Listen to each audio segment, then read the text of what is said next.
And how can we calculate the fluid replacement?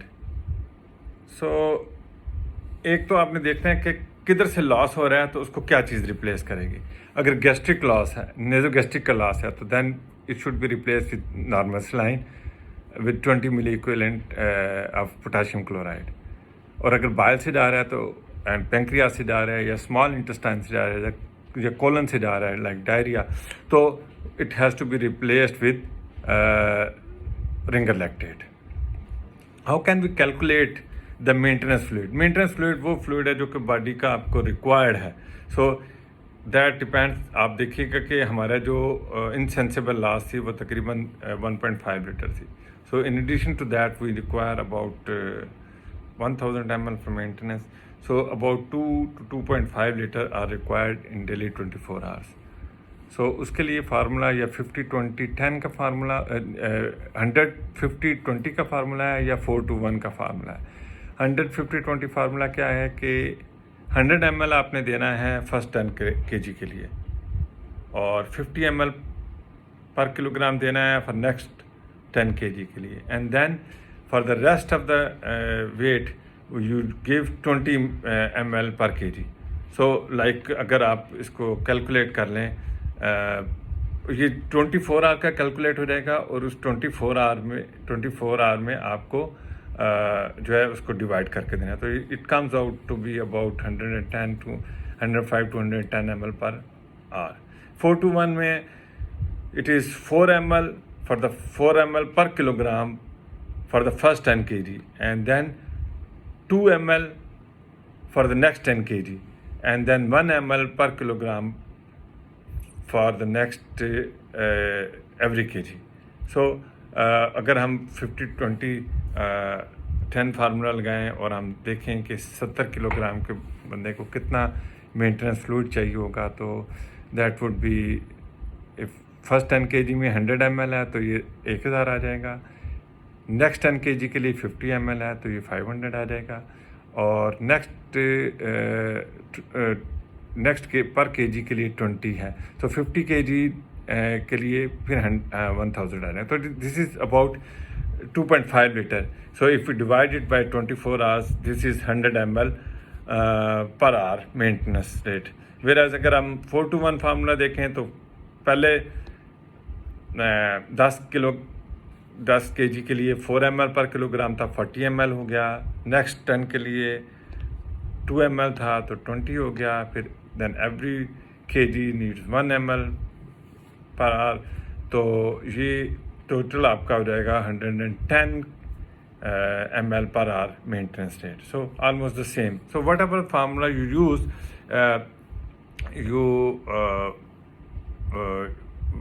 you need to know what is the minimum requirement. So this was about crystallite जो है जिसमें हम electrolyte दे रहे हैं. हमने बताया कि फिजियोलॉजिकल मोस्ट फिजियोलॉजिकल जो है वो है अपना Ringer lactate. So why we need to give water, that is 5% dextrose water. It does not contain any electrolyte. So basically this is given when the fluid is shifting from intercellular to extracellular or extracellular to intercellular, because it is an hypertonic solution and it also contain energy and therefore it will prevent the muscle breakdown. So how can we assess the fluid status? पहले भी बात की थी. fluid status को assess करने का जो बेहतरीन तरीका है that is urine output, unless the patient has cardiac or renal dysfunction, in which case you need to monitor it with central venous pressure. So what is the minimum urine output?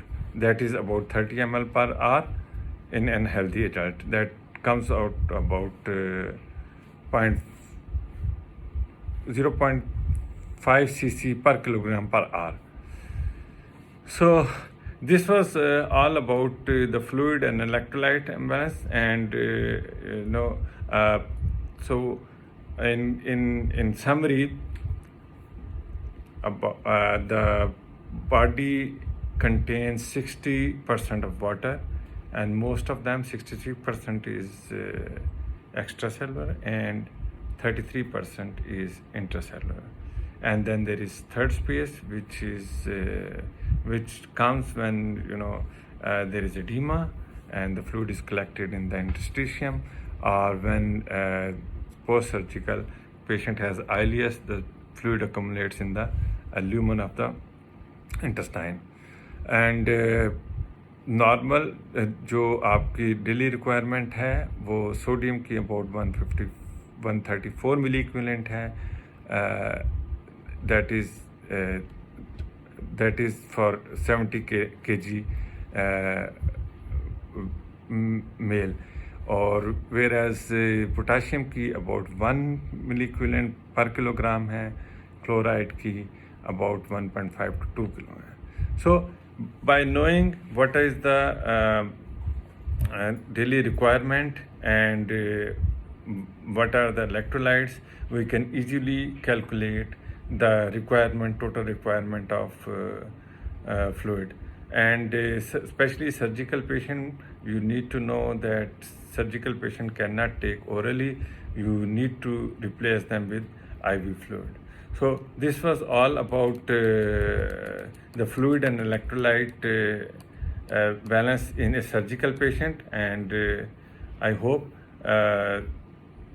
you would have understood what is particular about the surgical patient. And the take-home message is that whenever somebody asks you what is the most physiological fluid, that is ringer lactate. So if you understand this, that ringer lactate is the one which is the most physiological fluid which matches your extracellular fluid. So I think the lecture would have conveyed the message. So thank you very much, and next time we will talk about the next topic.